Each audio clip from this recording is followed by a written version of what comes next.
Good afternoon, welcome back to the Perkins Garage's YouTube channel for another walk around video, and on this one we have another Ford Tourneo custom titanium PHEV, the 126 PS automatic vehicle.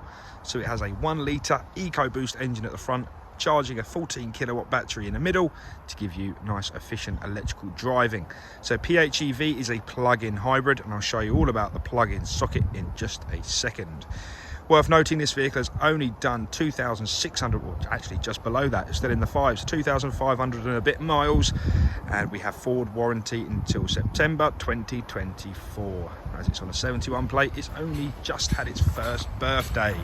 So let me take you around some of the key specification and features to be found in this custom titanium. So the first point of interest is the front of the vehicle. We're looking at our HID Bi-Xenon headlights. The frequency of the video might suggest these are flashing, but I can guarantee you they are not. So really nice high quality headlights, and just below that is where you'll find your charging port as well. So this is known as a Type 2 charger, so that's where you can plug the vehicle and charge the high voltage battery from. If you don't know a lot about charging times, give myself or Alan a call on 01376 550 899 and we'll discuss everything you need to know about running this vehicle. So as we're making our way around the front, we can see front parking sensors trailing around the front bumper. But you're going to come to the offside front wheel now. Is where we'll find your first 16-inch alloy wheel, and you've got some immaculate Goodyear tyres. I've left a corner hanging out, not just for show, but just to show you the tyres are practically brand new. So we're not blessed with sunshine today, but I should try and show you some of the condition of the bodywork as best I can. The rear privacy glass wraps around the rear of the vehicle, as you can see. Really does look nice with a two-tone white and black. I am a fan. So I'll try and give you a bit of... Unfortunately it's quite hard. As you can see, it's quite a dull day. The bodywork is immaculate, as to be expected on a vehicle this young, if you like. So we're going to come round, skim around the rear of the vehicle and show you a bit of the near side. Like so.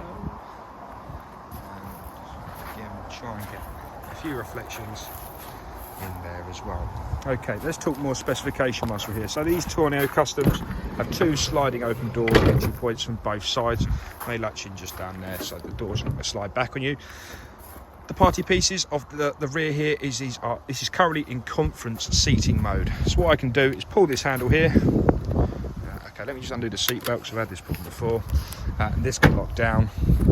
Little lever just down here is going to pull the rest of the seat up like so. As you can see, the whole seat locks in that unit.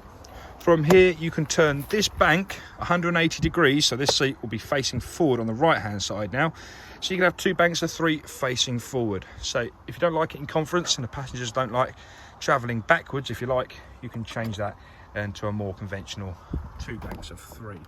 Please bear with me whilst I just get the seat back down. There we are, 1 click.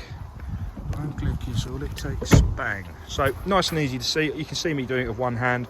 We have 2 ISO fixing ports on 2 ends of the seats and 2 more that side. So 4 ISO fixings in total. In the rear here we also have privacy blinds or sun blinds on every corner. So you've got your privacy glass and your sun blinds as well. We have 4 USBs, so 2 on the near side, 2 on the off side down there. We've got 2 more at the rear of the handbrake, if I can show you that. So if it were 2 banks of 3, you've got access to 2 more there as well.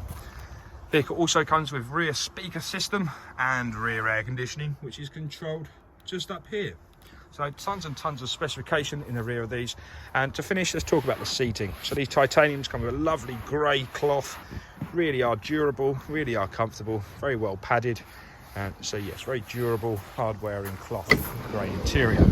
So let's shove that up and let's go round to the rear. So we didn't really talk about the rear of the vehicle much, I've skimmed past it. So if I just open that up quickly, see your rear vision camera. And just at the bottom there is rear parking sensors also. So it's part of the visibility, you'll always be able to see. So I've mentioned the rear air conditioning. Just behind this little cover here is where you'll find your blower motor. So I often get asked, why is there a bulge on the near side and not off the off side? That is for why, ladies and gentlemen. That is where your rear blower motor is, controlling the rear air conditioning.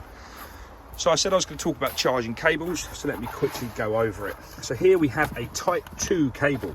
So you might see people with those lovely little wall boxes on their houses, and this supports 7 kilowatts an hour charging. So you can plug that into the front of the vehicle, into your house, and that will give you 7 kilowatts an hour charging. Opposed to that is what we call a 13 amp charger, almost a trickle charger.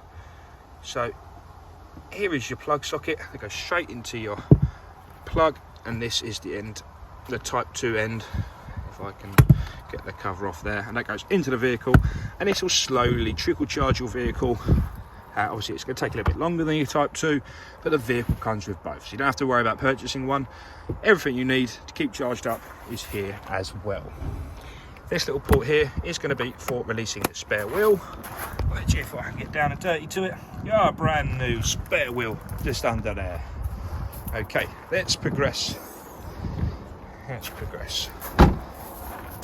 So we've seen a bit of the inside of the rear of the vehicle, but I'll give you a quick glimpse from this side as well whilst I'm here. Beautiful. If you want to see more, you can always give me a call. We can arrange a FaceTime appointment. So if you are from afar, not a problem. I do FaceTime appointments pretty much on a daily basis now. Just give us a call, we'll have a FaceTime, and I can show you around it. Anyway, front windows and mirror controls are found on the driver's door card, along with your interior locking just next to the door handle. Before I jump in, I'll show you a bit of the driver's seat. So again, the grey cloth continues. We have loads of adjustable features. Height, we have a front tilt. I don't know if you can see that, but that's tilting. Also have a rear tilt as well, obviously a conventional bar underneath there for your forward and backwards. We have over here is where you'll follow your lighting controls. Turn that to A for automatic. You won't ever have to touch that again. Okay, so I'm inside the vehicle now. It's an automatic vehicle, so you've only got the 2 pedals down there. So if I was to flick the key, we're not going to hear an engine turn on.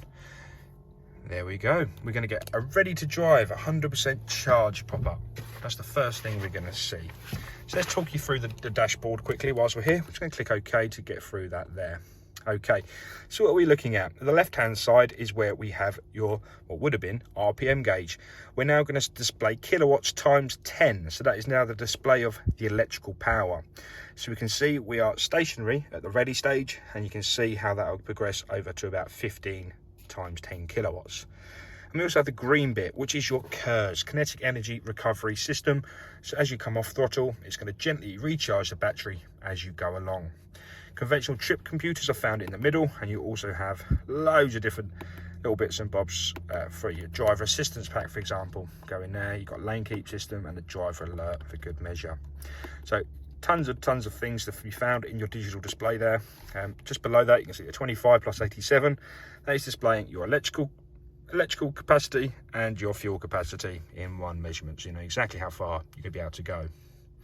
Down by the right hand side here we have your geo-fencing screen, so you can set up, so for example if you're going into a town or city, into the ultra low emission zone, the computers inside the vehicle will know that and switch the engine off and go straight to electric driving. So it's a very clever bit of kit, that geo-fencing, and that's what it does. It pretty much just turns it into a fully electric vehicle when it needs to be. More of the specification we can be found here. We have a traction control button, a mode button, one for the parking sensors and one for your automated parking. So if I was to click on the mode button here, that will display on the screen there, and you can choose, let me try and focus that, between 4 individual drive modes, whether it be say the battery for later, battery charged by engine, you've got normal operation, and you've also got fully electric as well there. So very customizable. You can drive it any mode you want as long as you've got the battery power for it. If you don't, just use the engine to charge the battery and you'll still be going forward. Here is your Sync 3.4 module. We can tell it's the 3.4 because you've got the dark blue band around the bottom. So fully compatible with Android Auto and Apple CarPlay. So whatever software you use, plug your phone in using the little USB port there and take full advantage of all the features to be found on your phone, such as any navigation, podcasts, music, anything like that. You can all be transferred onto the screen. But you still have all your audio settings there. So that includes things as AM, FM, DAB, or your Bluetooth. I'm going to your phone again so you can connect to your phone via Bluetooth. We have your new software for your navigation. It's very nice and responsive. You can always, for example, let's try and find Perkins garages. So where we want to go, Charlie, Mike, 776 Sierra Alpha. Click the search. that'll take you straight to Perkins garages. Easy as that. So we'll come out of that because you're already here. We'll come out of that completely. So that's a little bit about the screen. All your controls to the screen are found just below it, and just below there is where you'll find your heating, ventilation and air conditioning controls. So air conditioning just found there, recirculation, have a few different vents there, rear screen, heated front seats are also found here and here. Shall not be needing those today. And also your electronically controlled front screen. You might have just heard there, so when I've just put on all the electrical applications, it just turned on the engine, so it's going to maintain the battery capacity. So I think I've covered quite a bit. Obviously the automatic transmission just down there as well. So yeah, I've covered a bit for the essence of time. If you do have any more questions, please do give us a call on 01376 550 899. Thank you very much for watching. Goodbye now.